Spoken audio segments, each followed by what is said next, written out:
Hello guys, तो कैसे हैं आप लोग। तो चलिए स्टार्ट करते हैं हमारी इंडियन पॉलिटी की जो सीरीज़ है उसको आगे बढ़ाते हैं।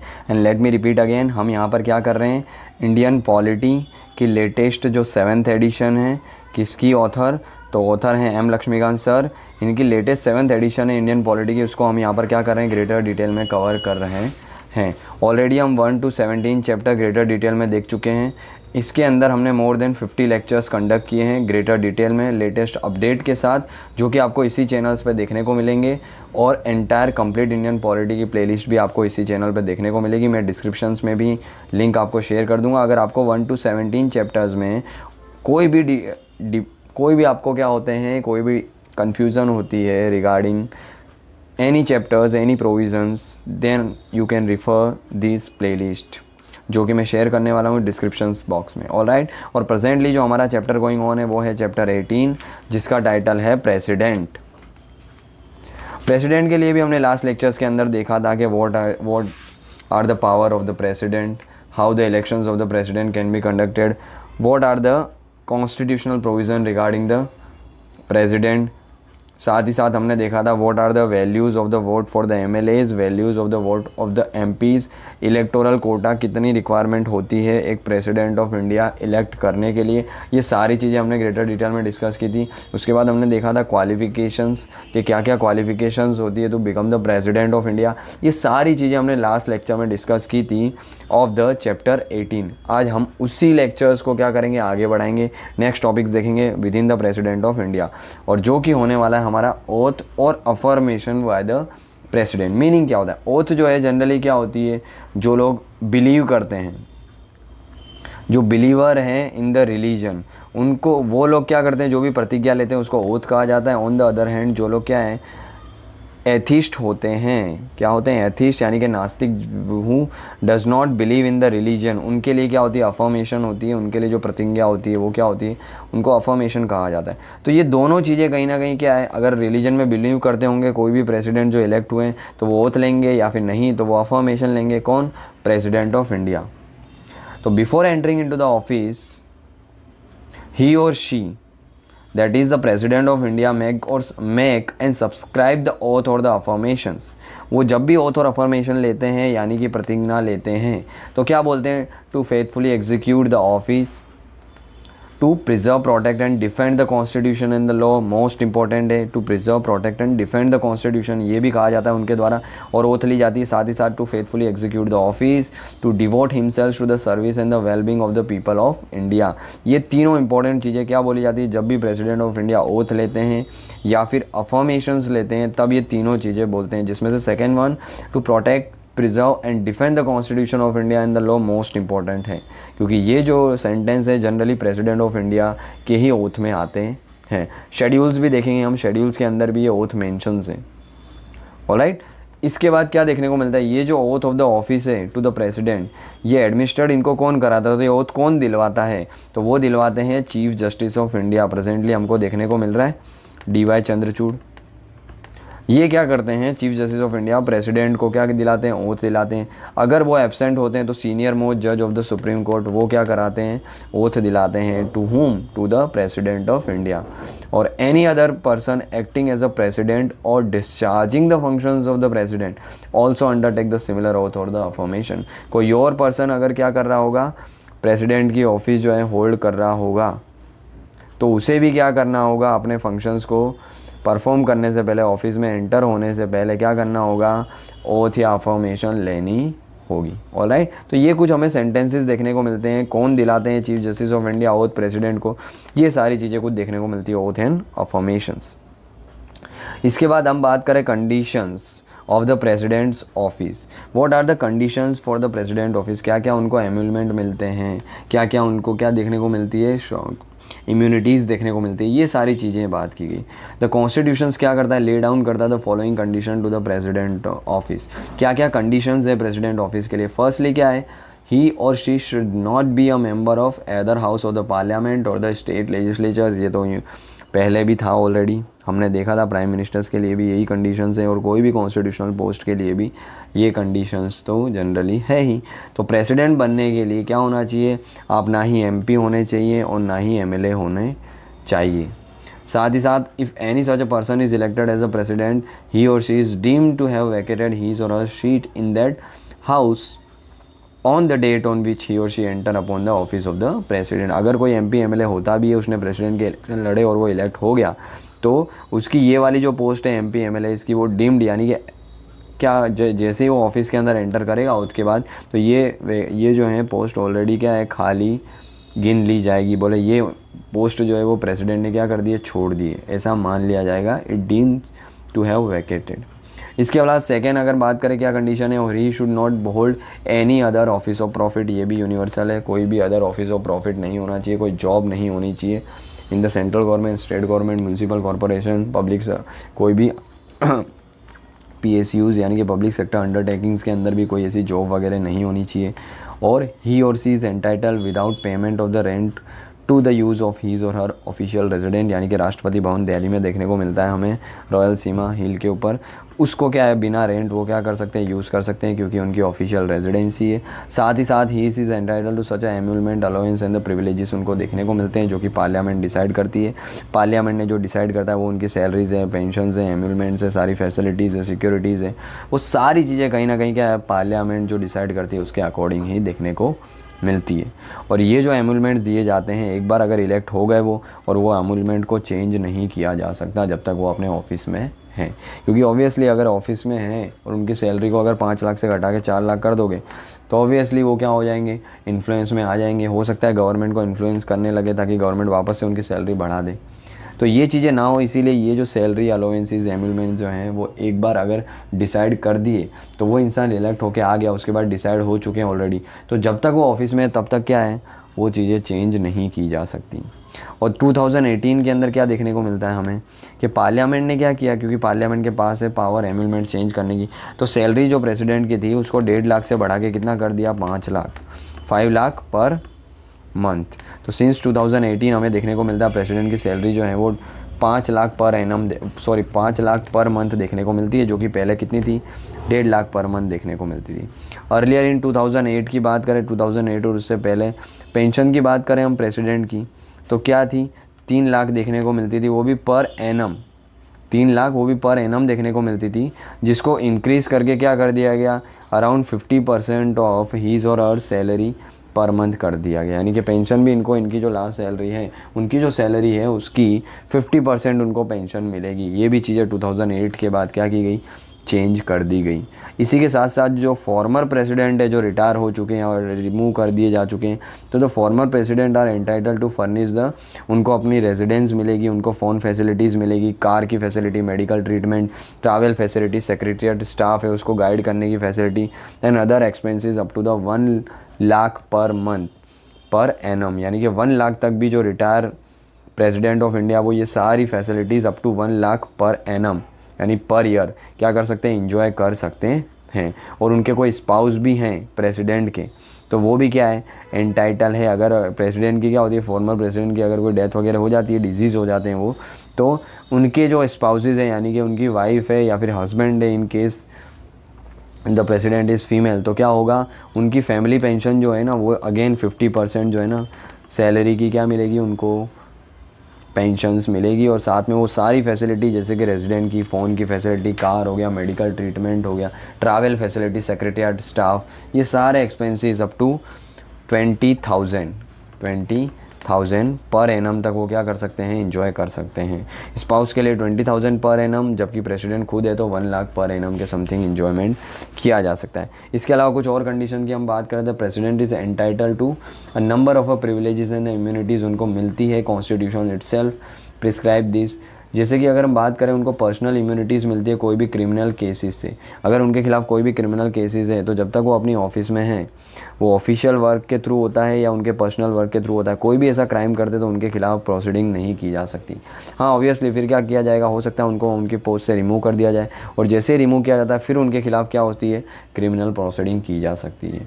But in case of the civil case, कोई भी सिविल मैटर का केस है तो उनको 2 मंथ का नोटिस दिया जाता है, और 2 मंथ के नोटिस के बाद क्या है, सिविल प्रोसीडिंग तो whether he or she is within the office or outside the office, civil proceeding after 2 month notice के बाद वो इनिशिएट की जा सकती है। तो ये कुछ सारी इम्यूनिटीज़ देखने को मिलती है, कंडीशंस देखने को मिलती है किसके, प्रेसिडेंट ऑफिस की। उनको क्या क्या फैसिलिटीज़ दी जाती है, कौन देता है, पार्लियामेंट के पास अथॉरिटी, ये सारी चीज़ें इसका पार्ट है। ऑलराइट, इसके बाद अगर हम नेक्स्ट टॉपिक की बात करें तो नेक्स्ट टॉपिक हमको देखने को मिलता है terms of the president office. Term क्या होता है प्रेसिडेंट ऑफिस का, कितने साल तक वो क्या करते हैं, अपने ऑफिस में बने रहते हैं एक बार इलेक्ट होने के बाद। तो टर्म उनका नॉर्मली हमको देखने को मिलता है 5 ईयर्स। एक बार ऑफिस में जिस डेट से एंटर हुए उस डेट से लेके 5 ईयर तक का ड्यूरेशन तक क्या है उनका टर्म देखने को मिलता है। जैसे कि पार्लियामेंट के अंदर लोकसभा का भी यही टर्म देखने को मिलता है। लेजिस्लेटिव असेंबली की बात करें, स्टेट लेजिस्लेटिव असेंबली, तो उसका भी 5 ईयर का टर्म देखने को मिलता है। तो वैसे ही प्रेसिडेंट का भी क्या है 5 ईयर का टर्म देखने को मिलता है। बट वो क्या कर सकते हैं, रिज़ाइन कर सकते हैं अपनी ऑफिस से before completing this 5 years at any time. तो और अपना रेजिग्नेशन किसको देंगे, वो रेजिग्नेशन लेटर हमेशा वाइस प्रेसिडेंट को देंगे। और आगे हम देखेंगे वाइस प्रेसिडेंट को अगर रिज़ाइन देना तो वो भी अपना रेजिग्नेशन किसको देते हैं, प्रेसिडेंट को देते हैं।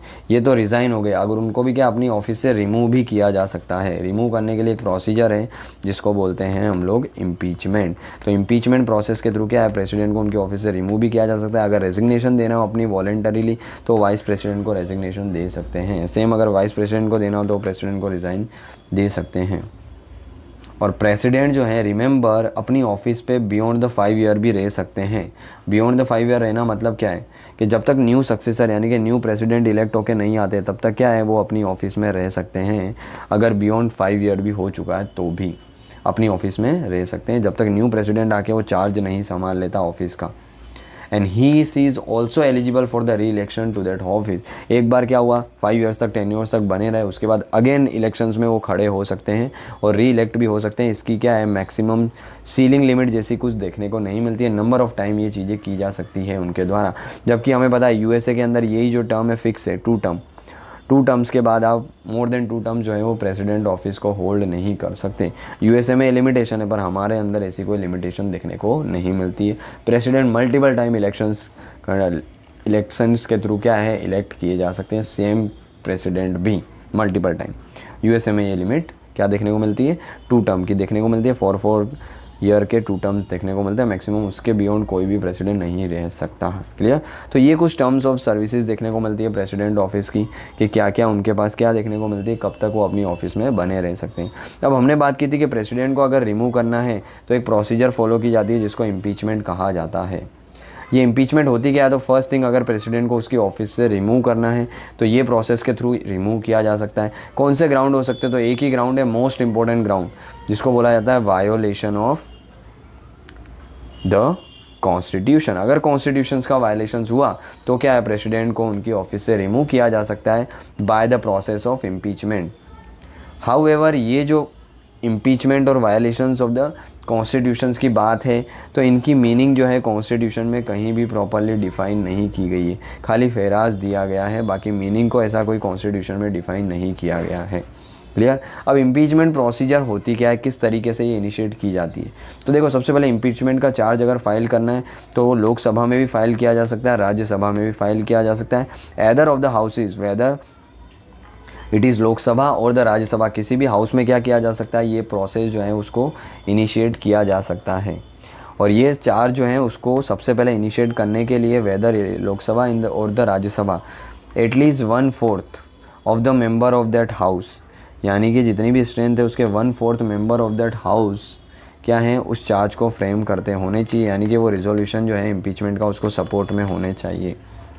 तो 1/4 यानी कि हम बोल सकते हैं 25% मेंबर जो है वो सपोर्ट में होने चाहिए कि भाई हाँ एग्री होने चाहिए कि हाँ हम क्या चाहते हैं, हम एग्री हैं कि प्रेसिडेंट को रिमूव किया जाए। ये 1/4 लोग हैं यानी कि 25% लोग जो हैं वो क्या करेंगे, स्पीकर को देते हैं। स्पीकर को वो जो मोशंस हैं, रिजोल्यूशन मोशंस हैं, रिमूवल मोशंस हैं, वो क्या करते हैं 1/4 मेंबर जो हैं एग्री होके फिर वो मोशंस को इनिशिएट करते हैं। देन क्या होता है, जैसे ही ये इनिशिएट किया जाता है स्पीकर को क्या दिया जाता है 1/4 मेंबर इसके अब किस में है, फेवर में है कि हाँ भाई प्रेसिडेंट को रिमूव करना है, तो वो किसको देते हैं, ये अपना जो रिजोल्यूशन है to impeach the president speaker को देते हैं। स्पीकर क्या करते हैं 14 डेज़ का नोटिस देते हैं। क्या करते हैं 14 डेज़ का नोटिस देते हैं प्रेसिडेंट को। प्रेसिडेंट ये 14 डेज़ के अंदर क्या कर सकते हैं, इस रिजोल्यूशन जो है अपनी तरफ से सारी चीज़ें ट्राई कर सकते हैं, अपनी लिटिगेशंस को आगे लेके चल सकते हैं। ये नोटिस दे दिया जाता है, उसके बाद प्रेसिडेंट फिर क्या किया जाता है, इम्पीचमेंट रिजोल्यूशन जो है ना उसको पास किया जाता है किसी भी हाउस में, जिस हाउस में इनिशिएट किया गया था, लोकसभा में हो या राज्यसभा में हो। फॉर एग्जाम्पल अगर लोकसभा में इनिशिएट किया है तो लोकसभा के 1/4 मेंबर क्या करेंगे, स्पीकर ऑफ द लोकसभा जो है उनको रिटर्न के अंदर देंगे चीज़ें। फिर स्पीकर क्या करेंगे, 14 डेज़ का नोटिस देंगे। आफ्टर 14 डेज़ नोटिस क्या होगा, लोकसभा के अंदर वो रिजोल्यूशन पास होगा, इम्पीचमेंट रिजोल्यूशन। वो किस तरीके से होना चाहिए, तो भाई more than 2/3 of the entire strength of the Lok Sabha, क्योंकि लोकसभा में प्रोसीडिंग स्टार्ट हुई है तो लोकसभा के मोर देन 2/3 मेंबर जो हैं क्या करेंगे, उसको पास करेंगे रिजोल्यूशन को through the means of vote. अगर ये चीज़ें हो जाती है तो फिर रिजोल्यूशंस क्या जाएगा, ये रिजोल्यूशन सेकेंड हाउस यानी कि हो सकता है राज्यसभा, तो राज्यसभा के पास जाएगा। और जो सेकेंड हाउस होगा वो सेकेंड हाउस क्या करेगा, इन्वेस्टिगेशंस करेगा, यानी कि वो सेकेंड हाउस को क्या बोलेंगे हम, इन्वेस्टिगेटिंग हाउसेस। ये जो चार्जेस लगाए गए प्रेसिडेंट के ऊपर, जो भी चार्जेस के बेस पे उनको रिमूव किया जा रहा है, वो चार्जेस को इन्वेस्टिगेट करेगा कौन सा, सेकेंड हाउस। और इसी के बीच प्रेसिडेंट के पास क्या होती है, राइट होता है कि वो क्या कर सके, अपीयर कर सके and to be represented at such investigation. वो अपनी तरफ से जो भी एविडेंसेस हैं, सारे फैक्ट्स एंड फिगर्स हैं, उनको क्या कर सकते हैं, सेकेंड हाउस जो इन्वेस्टिगेटिंग हाउस है वहाँ पे रिप्रेजेंट कर सकते हैं। और अदर हाउस जो है ना उसने भी क्या किया, इन चार्ज को सस्टेन रखा और अगेन इम्पीचमेंट रिजोल्यूशन को पास किया सेम यही मेजोरिटी से, more than 2/3 of entire strength of the Rajya Sabha या फिर सेकेंड हाउस जो भी हो। पहले लोकसभा में तो सेकेंड हाउस राज्यसभा, पहले राज्यसभा में तो सेकेंड हाउस लोकसभा, तो again 2/3 of the entire strength of the houses के थ्रू क्या है, ये भी रिजोल्यूशन पास कर दिया जाता है। और जैसे ये रिजोल्यूशन पास होता है from then onwards the office हो गया फ्रॉम द प्रेसिडेंट, और द प्रेसिडेंट हो गया फ्रॉम द ऑफिस हो गया स्टैंड्स रिमूव, यानी तभी क्या हो जाता है, जैसे सेकेंड हाउस भी रिजोल्यूशन पास करता है with the special majority flavour 4 more than 2/3 of the entire strength of the second house, तो ये जो है प्रेसिडेंट जो है वो अपनी ऑफिस से रिमूव हो जाते हैं। क्लियर है। तो ये जो पूरा प्रोसीजर होता है इसको क्या बोला जाता है, इम्पीचमेंट प्रोसीजर कहा जाता है। एक बार वापस रिपीट कर रहा हूँ, इंपॉर्टेंट है, रिमेंबर। होता क्या है, देखो सबसे पहले क्या है कि भाई इम्पीचमेंट का रिजोल्यूशन है, क्यों किया जाता है कि भाई वायोलेशन ऑफ कॉन्स्टिट्यूशंस के बेस पे किया जाता है। किस तरीके से, फर्स्ट स्टेप हमें देखने को मिलता है, लोकसभा और राज्यसभा किसी भी हाउस में ये प्रोसीजर जो है वो स्टार्ट किया जा सकता है। लेट से अगर लोकसभा में स्टार्ट होता है तो लोकसभा के 1/4 मेंबर या जिसको हम क्या बोल सकते हैं, 25% भी बोल सकते हैं, 25% मेंबर क्या करेंगे, स्पीकर को ये रिजोल्यूशंस के लिए देंगे कि हम क्या चाहते हैं कि भाई प्रेसिडेंट को इम्पीच किया जाए। प्रेसिडेंट क्या करेंगे, इसको एक्सेप्ट करके 14 डेज़ का नोटिस देंगे। किसको 14 डेज़ का नोटिस देंगे, प्रेसिडेंट ऑफ इंडिया को। कौन देंगे, स्पीकर देंगे। ये 14 डेज़ का नोटिस पीरियड पूरा होता है, उसके बाद क्या होगा, लोकसभा के अंदर स्टार्ट हुई थी चीज़ें, तो लोकसभा में क्या होगा, more than 2/3 of entire strength of the houses के थ्रू ये जो वो रिजोल्यूशन है, इम्पीचमेंट रिजोल्यूशन, उसको पास कराया जाएगा। अगर पास हो जाता है लोकसभा से तो क्या है, बिल आगे जाएगा सेकेंड हाउस। अगर पास नहीं होता तो यहीं पे इम्पीचमेंट जो है वो क्या हो जाएगी, कैंसिल हो जाएगी और प्रेसिडेंट क्या है अपने टर्म को कंटिन्यू कर सकते हैं। अगर पास हो जाता है तो ये चीज़ें क्या आ जाएगी, सेकेंड हाउस यानी कि राज्यसभा में, क्योंकि ऑलरेडी लोकसभा में तो पास हो चुका है। राज्यसभा को क्या बोलेंगे, इन्वेस्टिगेटिव हाउस बोला जाता है, क्योंकि जो भी चार्जेस फ्रेम किए गए again the president of India, उसको इन्वेस्टिगेट करता है कौन, राज्यसभा करती है। यहाँ पे प्रेसिडेंट को दिया जाता है मौका कि आप क्या करो, अपने लॉयर हायर कर सकते हो, अपने फैक्ट्स फिगर्स और एविडेंसेस क्या बता सकते हो। उसके बाद अगेन यहाँ पे भी क्या होती है, वोटिंग होती है। अगर वोटिंग जो है वो more than 2/3 of the entire strength of the Rajya Sabha से पास हो जाता है वो रिजोल्यूशन वोट्स के थ्रू, तो क्या हो जाते हैं, प्रेसिडेंट जो है वो इम्पीच डिक्लेयर कर दिए जाते हैं, यानी कि उनको अपनी ऑफिस से रिमूव होना पड़ता है। ये प्रोसीजर आपको एंटायरिटी में याद रखनी है। क्लियर, 2 टाइम्स हमने रिपीट किया इसको क्योंकि ये इंपॉर्टेंट है। ऑलराइट, इसके अलावा अगर हम बात करें, ये इम्पीचमेंट जो प्रोसीजर है उसको क्वाज़ी जुडिशियल प्रोसीजर बोला जाता है। क्या बोला जाता है, quasi judicial procedure. Quasi judicial यानी कि इसके अंदर जुडिशियल रोल भी प्ले किया जाता है, क्योंकि जुडिशरी क्या करती है, चीज़ों फैक्ट्स एंड फिगर जुडिशरी के सामने भी रखे जाते हैं। और देखा हमने कि सेकेंड हाउस में अगर चीज़ें जाती है, जैसे कि हमें इस एग्जांपल के थ्रू समझ रहे, राज्यसभा में कोई इन्वेस्टिगेटिव हाउस कहा जाता है तो वहाँ पे प्रेसिडेंट को मौका दिया जाता है ना अपनी आर्ग्यूमेंट रखने का, तो वो एक क्वाज़ी जुडिशियल हम बोल सकते हैं स्टेप्स हैं, जो कि जुडिशरी में भी यही देखने को मिलता है। तो ये क्वाज़ी जुडिशियल प्रोसीजर्स देखने को मिलती है पार्लियामेंट के अंदर। और 2 चीज़ें हमेशा याद रखनी है कि जब भी इम्पीचमेंट प्रोसीजर्स की जाती है तो नॉमिनेटेड मेंबर भी क्या होते हैं, बोथ लोकसभा और राज्यसभा के इसके अंदर पार्टिसिपेट करते हैं। इलेक्शन हो रहे तो नॉमिनेटेड मेंबर नहीं थे, बट जब रिमूवल की बात होती है तो कौन होते हैं, नॉमिनेटेड मेंबर भी आ जाते हैं। राज्यसभा में हमें पता है 12 मेंबर, और लोकसभा में 2 थे, पर इनको 2019 से हटा दिया। तो ये 12 मेंबर जो हैं ये भी क्या होते हैं, कहीं ना कहीं पार्ट होते हैं। जब इम्पीचमेंट किया जाता है तो वोटिंग ये भी करते हैं। साथ ही साथ याद रखना, जो भी इलेक्टेड मेंबर हैं स्टेट लेजिस्लेटिव असेंबली के, या फिर इलेक्टेड मेंबर है, हमें पता है दिल्ली और पुदुचेरी, तो ये इलेक्टेड मेंबर भी यहाँ पे पार्टिसिपेट नहीं करते हैं। यानी एंटायरिटी में स्टेट लेजिस्लेटिव असेंबली का यहाँ पे कोई भी रोल नहीं है, सिर्फ और सिर्फ पार्लियामेंट के दोनों हाउसेस का रोल है for the impeachment of the president of India. और यहाँ पे नॉमिनेटेड मेंबर भी रोल प्ले करते हैं इम्पीचमेंट के लिए, जबकि इलेक्शंस हो रहे थे तो नॉमिनेटेड मेंबर नहीं थे। रिमेंबर दिस फैक्ट इंपॉर्टेंट हो सकता है, क्योंकि एक्सेप्शंस ही पूछते हैं जनरली। और याद रखना, अभी तक किसी भी प्रेसिडेंट ऑफ इंडिया को इम्पीच नहीं किया गया, यानी कि उनको उनकी ऑफिस से रिमूव नहीं किया गया। आज तक का रिकॉर्ड है, एक भी प्रेसिडेंट को क्या है, रिमूव नहीं किया गया है। क्लियर। तो ये पूरी एंटायर प्रोसीजर देखने को मिलती है, जिसको हम इम्पीचमेंट कहते हैं। इसके अलावा नेक्स्ट पॉइंट की बात करें हम, तो vacancy in the president office. Vacancy president office में कब हो सकती है, प्रेसिडेंट की ऑफिस खाली कब हो सकती है। पहले अगर एक्सपायर हो जाते president before the 5 year tenure तो वैकेंसी हो सकती है। रेजिग्नेशन दे देते तो हो सकती है। अगर इम्पीचमेंट किया जाता है, उनको रिमूव किया जाता है तो भी हो सकती है। डेथ हो गई उनकी तो भी हो सकती है। टेन्योर उनका एक्सपायर हो गया, 5 साल पूरे हो गए तो भी हो सकता है। और otherwise for example when he or she become the disqualified to hold the office, court में केस गया, सुप्रीम कोर्ट ने उनको डिसक्वालीफाई कर दिया कि भाई जो इलेक्शंस थे उनके फ्रॉड थे, फ्रॉड वे में इलेक्शन जीते, तो भी क्या है, कहीं ना कहीं हमें वैकेंसी देखने को मिलती है इन द प्रेसिडेंट ऑफिस के अंदर। और जब वैकेंसी जो होती है, तो when the vacancy is going to be cause by the expirations of the term, जब 5 साल पूरे हुए और वैकेंसी हुई, तब ये जो वैकेंसी है उसको कहीं ना कहीं क्या किया जाता है, when the vacancy is going to be cause by the expiration of a term of the sitting president, an election to fill the vacancy must be held before the expiration of a term. 5 साल पूरे होने वाले, पता ही है, तो already ये 5 साल पूरे नहीं होते, उससे पहले क्या, इलेक्शन कमीशन ऑफ इंडिया को न्यू प्रेसिडेंट के इलेक्शंस करवाने होंगे। और न्यू प्रेसिडेंट जब अपनी आके सीट लेंगे, ऑफिस लेंगे, तब क्या होते हैं, पुराने प्रेसिडेंट जो हैं वो क्या करेंगे, अपनी सीट को छोड़ेंगे, तब तक ये कंटिन्यू रह सकते हैं। और in case of any delay in the conduction of the election new president by any reason, तो आउटगोइंग प्रेसिडेंट जो ऑलरेडी प्रेसिडेंट थे वो कंटिन्यू करेंगे अपनी ऑफिस को, जब तक ये न्यू प्रेसिडेंट इलेक्ट होकर नहीं आते हैं, अगर डिले होता है इलेक्शंस में तो। क्लियर।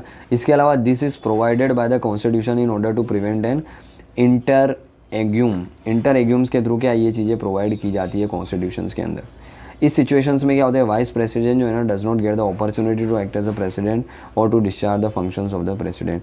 यानी जब टेन्योर पूरा होता है तब क्या होते हैं, जल्द से जल्द इलेक्शंस कराने होते हैं। इलेक्शंस के बाद न्यू प्रेसिडेंट जब तक आते नहीं हैं, तब तक क्या है, पुराने प्रेसिडेंट है वो अपनी सीट पर बने रहते हैं जब तक न्यू प्रेसिडेंट नहीं आते। और इस समय क्या है, वाइस प्रेसिडेंट को प्रेसिडेंट वाला रोल नहीं मिलता है।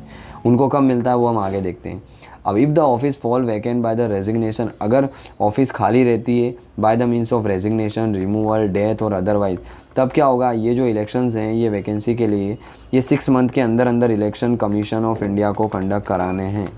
अगर क्या होते हैं, वैकेंसी आती है by the means of resignation, removal, death और अदरवाइज, तो जैसे ही खाली होती है वैकेंसीज, वैसे ही 6 मंथ के अंदर अंदर इलेक्शन कमीशन ऑफ इंडिया को क्या करने हैं, इलेक्शन कंडक्ट कराने होते हैं। और न्यूली इलेक्टेड प्रेसिडेंट जो आते हैं remain in the office for the, जब से वो न्यूली इलेक्टेड प्रेसिडेंट आए, जब से आए तब तक से लेके 5 ईयर्स तक अगेन वो अपनी ऑफिस में कंटिन्यू रह सकते हैं। ऐसा नहीं है कि भाई इनको रिमूव किया, फॉर एग्जांपल पुराने प्रेसिडेंट को 3 साल में रिमूव कर दिया, इलेक्शंस हुए और नए प्रेसिडेंट आए, वो रिमेनिंग 2 ईयर ही रहेंगे, क्योंकि टेन्योर तो 5 साल का था। ऐसा नहीं होने वाला है। न्यू इलेक्टेड प्रेसिडेंट आते हैं तो वो भी 5 साल तक कंटिन्यू ही रहते हैं, जब से वो एज्यूम करते हैं charges of his or her office. Clear. इसके अलावा when a vacancy occurs in the office of the president due to his or hers resignation, removal, death or the otherwise, जब क्या होता है ये चीज़ें देखने को मिलती है, तो ये 6 मंथ का जो गैप होता है कि विद इन द 6 मंथ क्या कराने, कंडक्ट कराने इलेक्शन, तब वो प्रेसिडेंट की सीट कौन, प्रेसिडेंट का रोल कौन प्ले करता है, तो रिमेंबर वाइस प्रेसिडेंट करते हैं, जब तक कि न्यू प्रेसिडेंट इलेक्ट होके नहीं आते।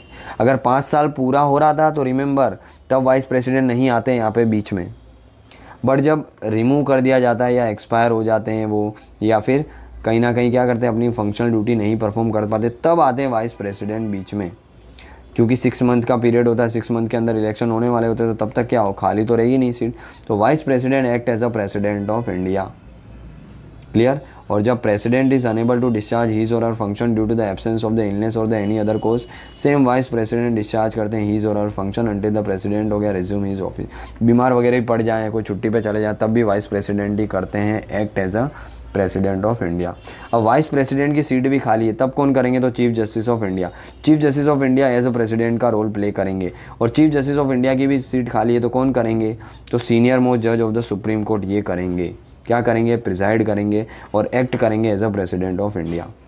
और याद रखना, जब भी कोई भी वाइस प्रेसिडेंट प्रेसिडेंट का रोल प्ले कर रहा है, सीजीआई कर रहे हैं या सीनियर मोस्ट जज कर रहे हैं सुप्रीम कोर्ट के, तब जो प्रेसिडेंट को एम्यूलमेंट्स दिए जाते थे, सैलरीज दी जाती थी, वो सारी चीज़ें जो भी इम्यूनिटीज़ थी क्रिमिनल केस में, सिविल केस में 2 मंथ का जो नोटिस पीरियड था, सारी चीज़ें इन सभी लोगों को भी प्रोवाइड की जाएगी। क्यों? क्योंकि after all they are working as a president of India. Clear? तो ये सारी चीज़ें कहीं ना कहीं क्या है, सभी लोगों को दी जाएगी। यानी कि अगर देखो, वापस एक बार रिपीट कर रहा हूँ, 5 ईयर्स का अगर पूरा टेन्योर्स करके जाते हैं तो वाइस प्रेसिडेंट, सीजीआई कोई भी बीच में नहीं आने वाला है। इलेक्शंस होंगे और न्यू प्रेसिडेंट जब तक नहीं आते तब तक पुराने प्रेसिडेंट ही कंटिन्यू करेंगे। बट अगर उनको रिमूव किया जाता है, उनकी डेथ हो जाती है या फिर कुछ ना कुछ इलनेस हो जाती है, वो अपनी ड्यूटी परफॉर्म नहीं कर पाते हैं, तो क्या होता है, इलेक्शन कमीशन ऑफ इंडिया को क्या करना होता है, विद इन द 6 मंथ, जैसे ही खाली हुई उसके 6 मंथ में ही इलेक्शन कमीशन ऑफ इंडिया को क्या इलेक्शन कंडक्ट कराने होते हैं। और ये 6 मंथ तक क्या है, कुछ लोग, ये लोग क्या है, रोल प्ले करते हैं as a president. Vice president को सबसे पहला प्रेफरेंस दिया जाएगा। अगर वाइस प्रेसिडेंट की सीट भी खाली है तो चीफ जस्टिस ऑफ इंडिया को, चीफ जस्टिस ऑफ इंडिया की भी सीट खाली है तो उनके बाद जो सीनियर मोस्ट जज होगा सुप्रीम कोर्ट, उसको दिया जाएगा। और ये जो है एक्ट करेंगे जब तक इलेक्शन होकर नए प्रेसिडेंट नहीं आ जाते। और जब तक ये लोग एक्ट करेंगे as a president of India, तब तक इनको सारी सैलरीज, एम्यूलमेंट, सारी फैसिलिटीज़, सारी एक्सेप्शंस, यानी कि इनको सिविल और क्रिमिनल केसेस के अंदर जो भी एक्सेप्शंस हैं, क्रिमिनल केस में एंटायरिटी में, सिविल केस में 2 मंथ का नोटिस, वो सारी इम्यूनिटीज़ इनको भी प्रोवाइड की जाएगी। क्यों? क्योंकि वो एक्ट कर रहे हैं as a president of India. Alright, तो ये देखने को मिलती है कि वैकेंसी जब हो तो क्या क्या रोल प्ले किए जाते हैं। इसके बाद हम एक इम्पॉर्टेंट टॉपिक देखते हैं जो कि मोस्ट इम्पॉर्टेंट आपका होने वाला है टॉपिक, ये है power and the functions of the president. क्या क्या पावर होती है जो उनको एक्सरसाइज करनी होती है, क्या क्या फंक्शंस होते हैं जो उनको निभाने होते हैं, ये सारी चीज़ों को कहीं ना कहीं क्या है 7 हेड्स के अंदर डिवाइड किया गया है।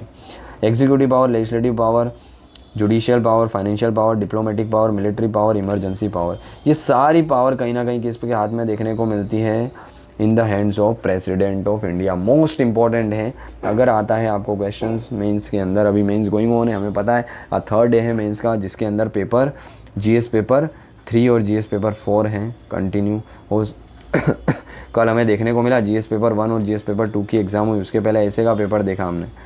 ये सारे पेपर कहीं ना कहीं मॉडरेट टू डिफ़िकल्ट कैटेगरीज़ के अंदर हमें देखने को मिले कहीं ना कहीं।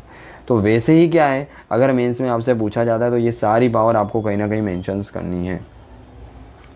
ऑलराइट, तो देखिए इन सारी पावर को क्या देखेंगे हम लोग ग्रेटर डिटेल में, बट वो हम नेक्स्ट लेक्चर्स में देखेंगे। सारी पावर को 1 बाय 1 डिस्कस करना है हमको ग्रेटर डिटेल में। एग्जीक्यूटिव पावर क्या होती है, यानी कि चीज़ों को एग्जीक्यूट करना, एडमिनिस्ट्रेट करना। लेजिस्लेटिव यानी कि लॉ बनाने की पावर प्रेसिडेंट के पास क्या क्या होती है। फाइनेंस से रिलेटेड पावर, मनी मैटर से रिलेटेड पावर क्या होती है। जुडिशियल पावर क्या होती है। डिप्लोमेटिक, मिलिट्री और इमरजेंसी क्या क्या पावर प्रेसिडेंट ऑफ इंडिया के अंदर देखने को मिलती है। ये सारी चीज़ें हम डिस्कस करेंगे बट नेक्स्ट लेक्चर में। ऑलराइट, तो आई होप आपको चीज़ें समझ आई होगी जो भी टॉपिक्स हमने डिस्कस किए। इससे पहले के जो टॉपिक्स थे ऑफ द चैप्टर 18 इटसेल्फ, वो आपको इससे लास्ट लेक्चर जो हमने कंडक्ट किया था उसके अंदर देखने को मिल जाएंगे। और हमारी पूरी एंटायर पॉलिटी की सीरीज़ भी गोइंग ऑन है, आप रेफ़र कर सकते हैं इसी चैनल में। कंप्लीट इंडियन पॉलिटी की प्लेलिस्ट आपको दे दी जाएगी। ऑलराइट, तो आई होप आपको चीज़ें पसंद आई होगी, समझ आई होगी। अगर चीज़ें अच्छी लगी हो तो प्लीज़ लाइक करिए वीडियो को, शेयर करिए और सब्सक्राइब कर लीजिए चैनल को, ताकि न्यू वीडियोस की नोटिफिकेशन सबसे पहले आपके पास आ सके। ऑलराइट, तो चलिए इसी के साथ मिलते हैं नेक्स्ट लेक्चर में। तब तक के लिए जय हिंद।